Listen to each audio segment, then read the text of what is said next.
took me 6 months to even get my first deal. I think I went to about 60 viewings where I qualified them for a company let, went to SA, and I couldn't close. You can't compare yourself to other people. You see some people saying, oh, I joined the academy and within a month I was financially free, but it can be slower than that. What does your business generate on average a month? This month, currently, it's been 55. 55 grand? 55 in turnover this month. What about profit? Typically, the management will profit about 9 grand this month. I remember you told me that you were going to be the most annoying academy member. I did. What did you mean by that? I said I'm gonna be messaging you. I'm gonna be making sure that I succeed. What is it that you're doing successfully that's generating that kind of revenue? I think it's trust. I think everyone we work with trusts us. I think it's about relationships. I think, through that, we've kind of only really found that there's 3 reasons that an SA is not going to be booked. So Jamie and Matt, welcome to Winners on a Wednesday. Thank you for having us. Thanks for coming and sharing your story, man. Have you ever been broke before? I've been broke before, yeah. Badly or a little bit? So probably starting in my journey, I kind of went and spent all of my money on the academy, on trying to get my first SA, traveling around, hotels, yeah. Tough. To be honest, I started the academy with quite a bit of money. I started with about 40k in savings and just blew that in a year from academy, traveling around, hotels, networking, meeting people. And I bet a lot of people say you're crazy, but the bottom line is, when you go uni, you'll invest 40 grand into your education. Easy, yeah. I mean, the academy is only 12, but you were probably taking expensive Ubers and stuff. So I was traveling around to a lot of properties every day, viewing houses, staying at hotels. Yeah. And tough start, man. I always say, if you give it, the academy is a 12-month program, not a 12-week program, because it does take sometimes longer. You know what I mean? You can't compare yourself to other people. You see some people saying, oh, I joined the academy and within a month I was financially free, but it can be slower than that. So, absolutely. What about yourself? What's your? I know you guys met on the academy and have now partnered up and are taking over the world. But what's your background and how did you get onto the academy? So content, generally marketing content, so like filmmaking and some other bits. Yeah. And we met networking, didn't we, through the academy for one of the events. So essentially, I had an investor that needed like 30 plus units, and I met yourself. We were both kind of deal sources at the time, packaging for investors. And you had a deal, I had an investor, and we kind of kicked it off. Yeah. And we were like, whoa, okay, let's do some business. And then, so you're deal sourcing now a lot. Sometimes we don't get much. I saw you just say a deal just before the show, man. You were just there on your phone selling a deal right now. Yeah, to be honest, we do it without thinking. Actually, like we do. Every 10 minutes we're on the phone closing someone or understanding where we can add value. Or what does your business generate on average a month? So technically, we've been like operating for now no longer than 4 months in terms of this venture. Probably, yeah. And what was the most recent month? So this month currently it's been 55. 55 grand. 55 in turnover this month. What about profit?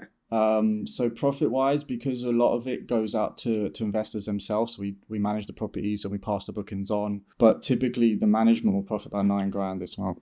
That's pretty good. That's really good. 9 grand for management, and then also the bits and bobs that you're selling on top of that. Yeah. So that's no deals. That's no passing of bookings. That's no sign-ups. That's nothing else. That's just the recurring regular from the management. Yeah. So what you made it. We made it. I remember you told me that you were going to be the most annoying academy member. I did. What did you mean by that? I said I'm gonna be messaging you. I'm gonna be making sure that I succeed. In the sense of I was messaging on Instagram a lot. I had probably 5 mentor calls a day for the first 6 months of my academy membership. Jeez. I was relentless. That's a lot of mentoring, bro. Yeah. I think Simon and Husland have probably had the most amount of mentor calls with me, probably pulled their hair out by now. And you've been on every mastermind? I was on every single mastermind. I was, because we do the Monday, but I was also on the Tuesday and the Wednesdays as well.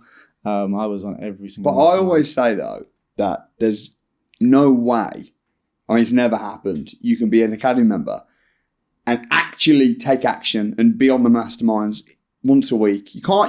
There's never been anyone that's come on every single mastermind, even just one mastermind call a week, and then not being financially free by the end of the 12 months. Yeah. It's never happened. No. Because ultimately, you can't, man. You can't be around that environment and talking and every week. If I'm like, after 2 months, if I'm like, how much money you made? Nothing. next month, how much money you made. It gets embarrassing. Yeah, no, I think one kind of part of my story was the fact it did take me long. It took me 6 months to even get my first deal, and I have to thank like a few Academy members for that, for helping me, because I was going to, I think I went to about 60 viewings where I'd qualified them for a company let, went to SA, and I couldn't close. I had no idea how to close, and then obviously I had my friend Asim Ramsey. He helped me close. And he's been on Winners Wednesday. He's been on Winners Wednesday. I still talk to him now. He's a busy guy, so not as much talking going on, but he actually said good luck on your winners on a Wednesday today. Yeah. So I appreciate that guy. Yeah. Thing is, if you're putting in the activity and you're not getting results, it's normally because something's broken. Mm-hmm. So what's broken? Are you viewing bad properties that don't stack up? Are you not viewing enough properties? Are you not? For you, it was you were viewing a lot of properties. You were viewing good properties, but you just weren't closing. Yeah, I had no confidence. And I've spoke to a few people before, because we try and help as many people as we can, because I've been there struggling and I hate to see other people struggle. So, you know, and I speak to people and say, look, if you're not confident, then you can have the best pitch ever, but they're never going to close because they don't trust you. Yeah. So, why did you guys then team up then, Jamie? What was the rationale behind that? I think we were both having some challenges at the time, and they were kind of similar challenges, but slightly different in some other ways. And I remember saying to Matt at the time, come down to Brighton and see a few of my own essays.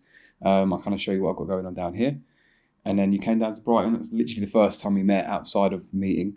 We just kind of kicked it off from there. And then, yeah, I think we just kind of started crashing our heads together and kind of brought together what we're good at. I think we've got different things that we're both differently skilled in. So when you bring that together, I think what are your roles and responsibilities now then? It's an interesting question, because we both do whatever the hell needs to be done. There is no like distinctive, this is your responsibility. We just do what needs doing. But I think, we do everything, don't we? There's nothing we don't do, because yeah. Do you think it's important to us having a partner? Do you think that some people are wired towards succeeding more with a partner? Like, I have a partner, my brother's my business partner, and I'm of the mindset I'd rather take 50% of something huge than 100% of something small. I think with any partnership, it can be the make or break of a business. I think the reason our business has grown so much is because we're like a house on fire together. But if you're kind of clashing a lot, then it can be the break of a business, and it can really hold you back massively. So, yeah. To touch on kind of our kind of job roles, I guess, I take more of the role of the calendar side of things, the Airbnb side of things, whereas Jamie kind of attracts them into what they want to see with like kind of his mindset of like decor kind of stuff, and like what do people want to see, and then I'm kind of like, how do they want to see it? If that, the way to tell if a business is doing good or not is to just look at the money coming in. Yeah, the fact that you guys have brought in 55 grand last month means that you're obviously winning. You're doing something right. What is that? What is the ingredient? What is it that you're doing successfully that's generating that kind of revenue?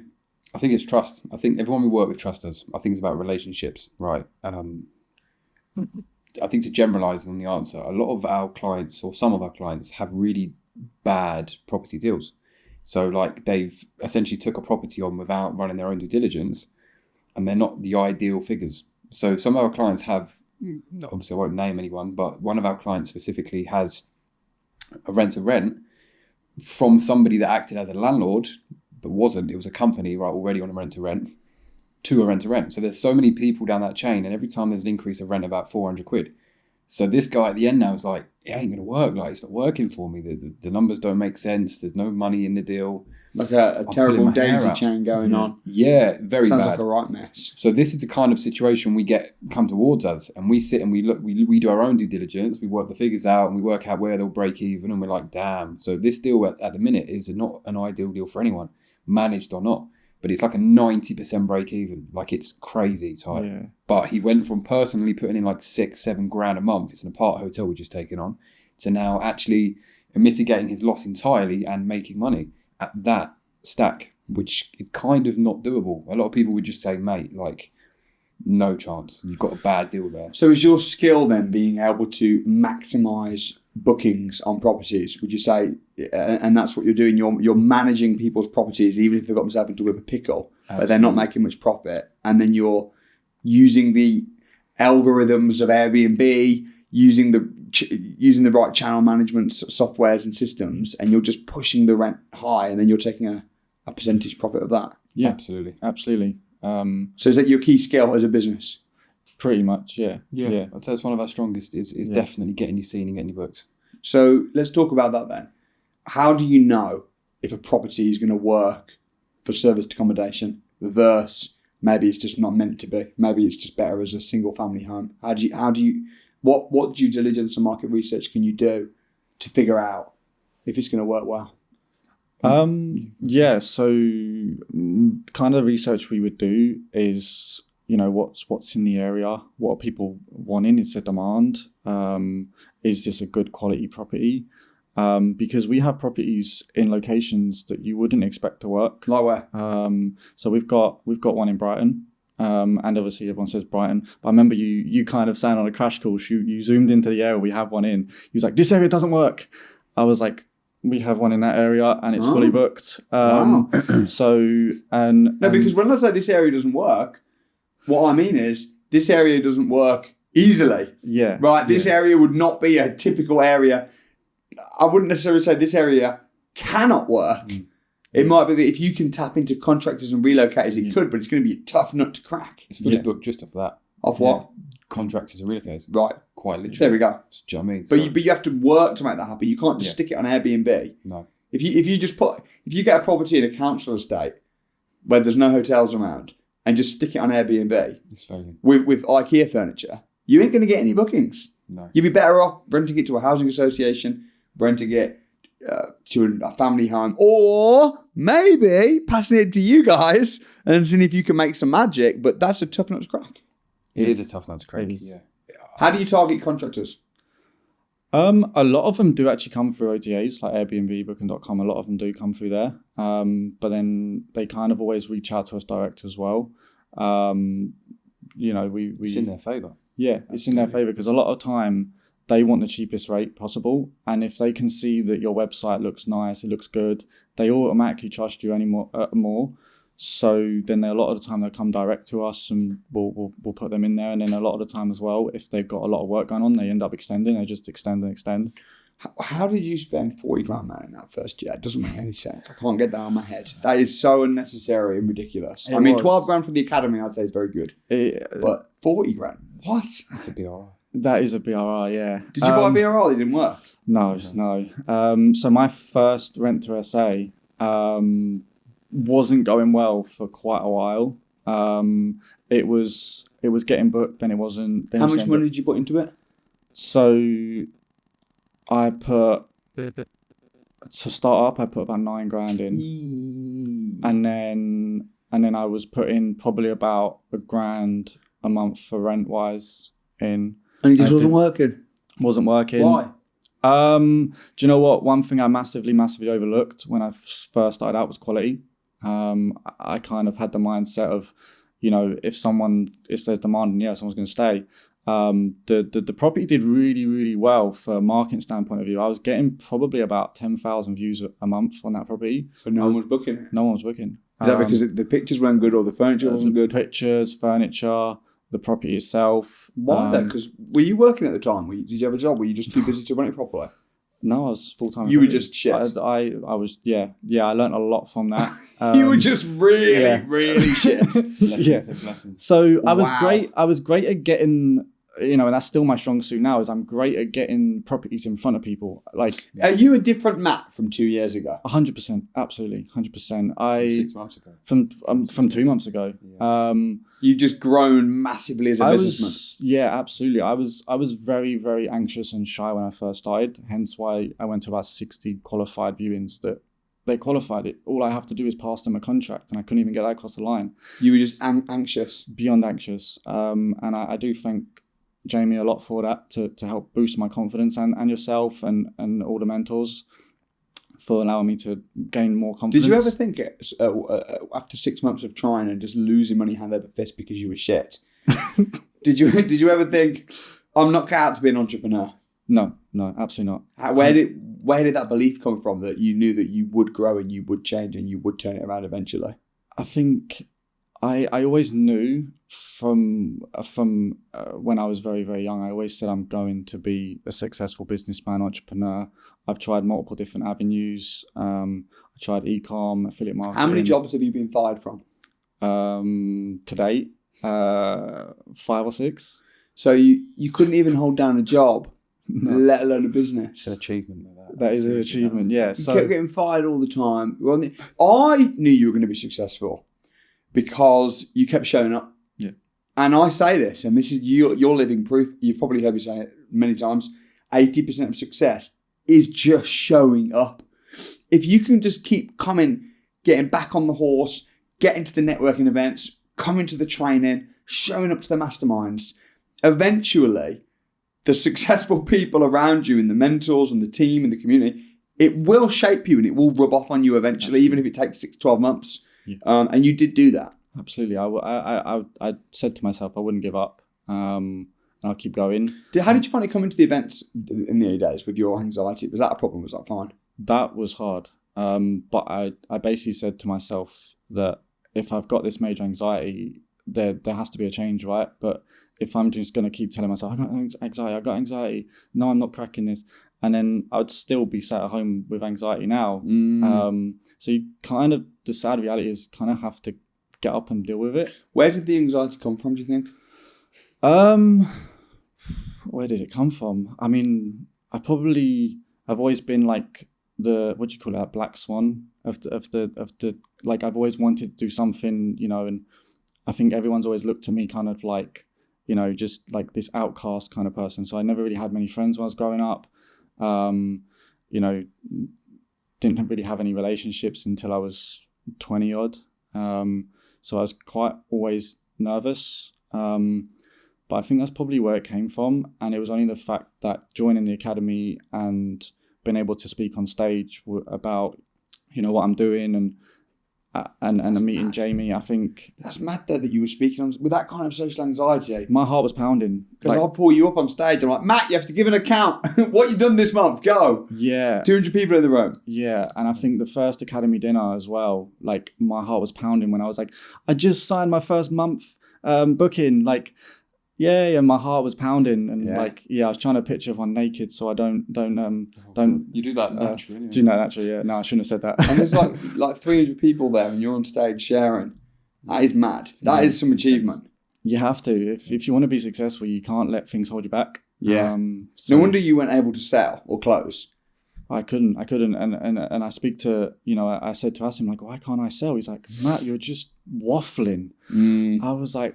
Because you were scared of the confrontation of actually closing the deal. Yeah. So instead you'll just talk about loads of other nonsense. I was jeopardizing my own deals. I think massively having the community, Jamie, like definitely helped a lot. Now we're closing deals daily at the moment. It's ridiculous. Yeah. What kind of deals are you closing at the moment then, Jamie?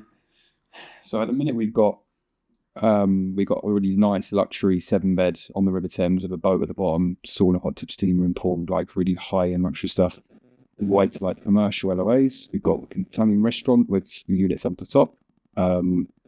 Just everything you can imagine. And you screw it on a lease option? Yeah. Tell me about that. That sounds awesome. So we're probably going to meet in the next couple of weeks. There's a little bit of a bit of battle with an agent that's trying to win in with valuations and things, but he's open-minded to a delayed sale, and essentially, it's a really beautiful commercial unit at the bottom, currently running as a restaurant, and then there's a few units at the top, and we can get some great units for really decent prices, to be fair. So I mean, it's just... How are you finding these people then? Are you like going networking? Are you finding them online? Are you hitting the phones? We literally called him on a whim one time, just doing a bit of sourcing. This is like an LOA that we sat on for about a year now, to be honest with you. Like, this guy's just, when we were closing people, like we were closing block deals over the phone, when we did more sourcing in the earlier days, like we were just so hot on it and under the radar. That's where the balance is quite healthy. I think you're more about kind of getting in there with the relationships and kind of getting known and speaking with everyone. And I'm a bit more to myself, but when I'm focused and laser focused, it's closing.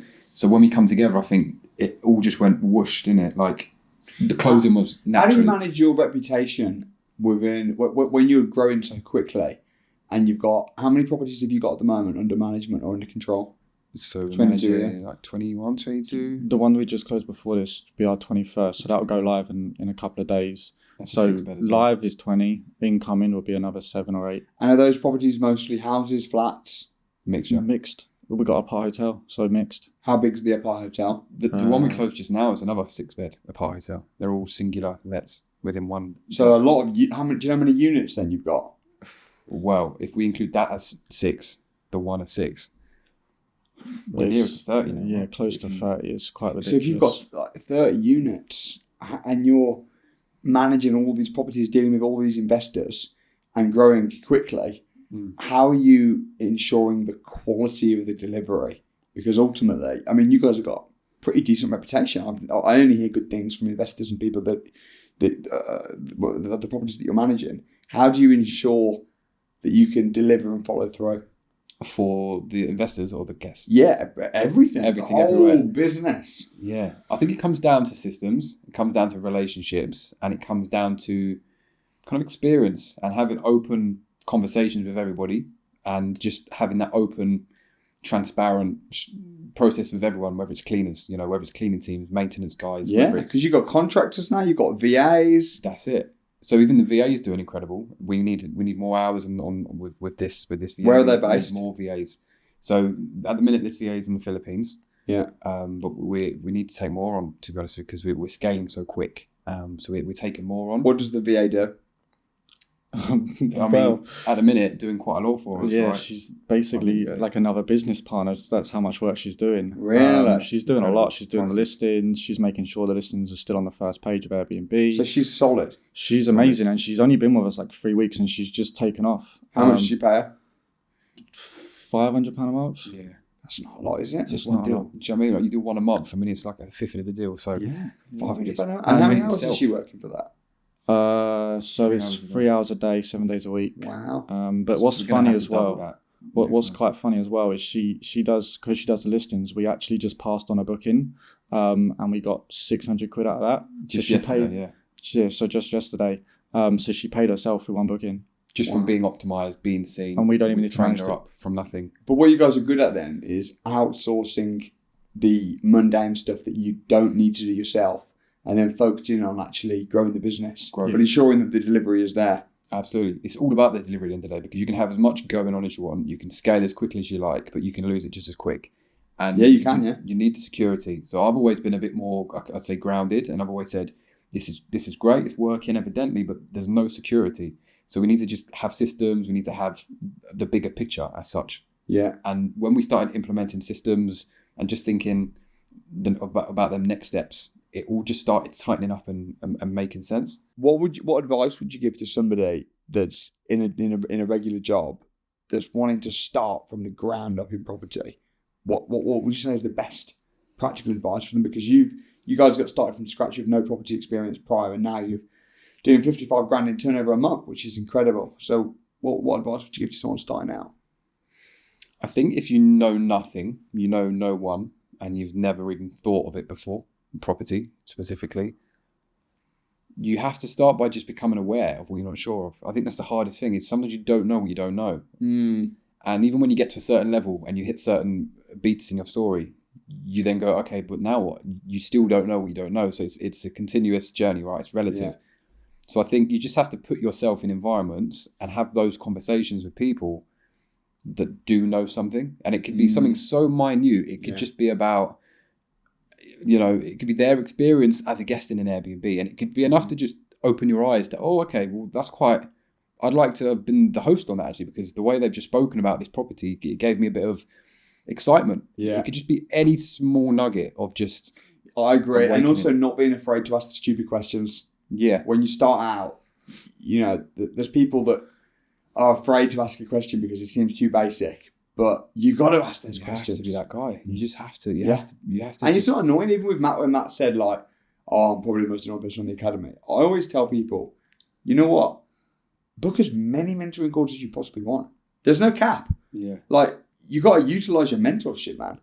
You've got to That's what I absolutely. never did. To be honest, you did massively. I did. I didn't do any of it. I was to be at honest. every single event, every mastermind, every mentor call. We are literally yin and yang. Like literally, no one knew me, and I did nothing. You were quiet, I kept was your head on down. the radar, just calculating. So how has Matt helped you blow up then your business? Would you say?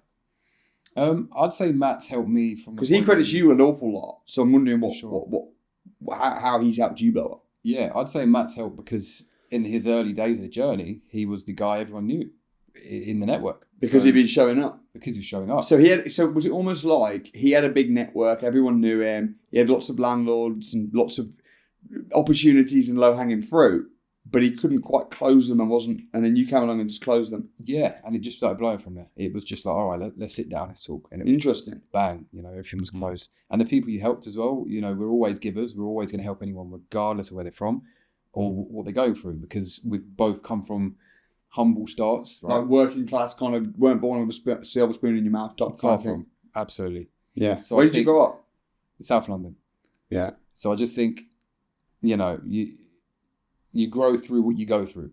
Yeah. At the end of the day, and you can only grow with the right conditions of light and water. Right? We're all, at the end of the day, just parts of nature, all just parts of cog. Well, I always tell people, if you're struggling in property or business and you think, oh, it's maybe because I'm stupid or maybe because I'm not cut out for it, if it's about your environment.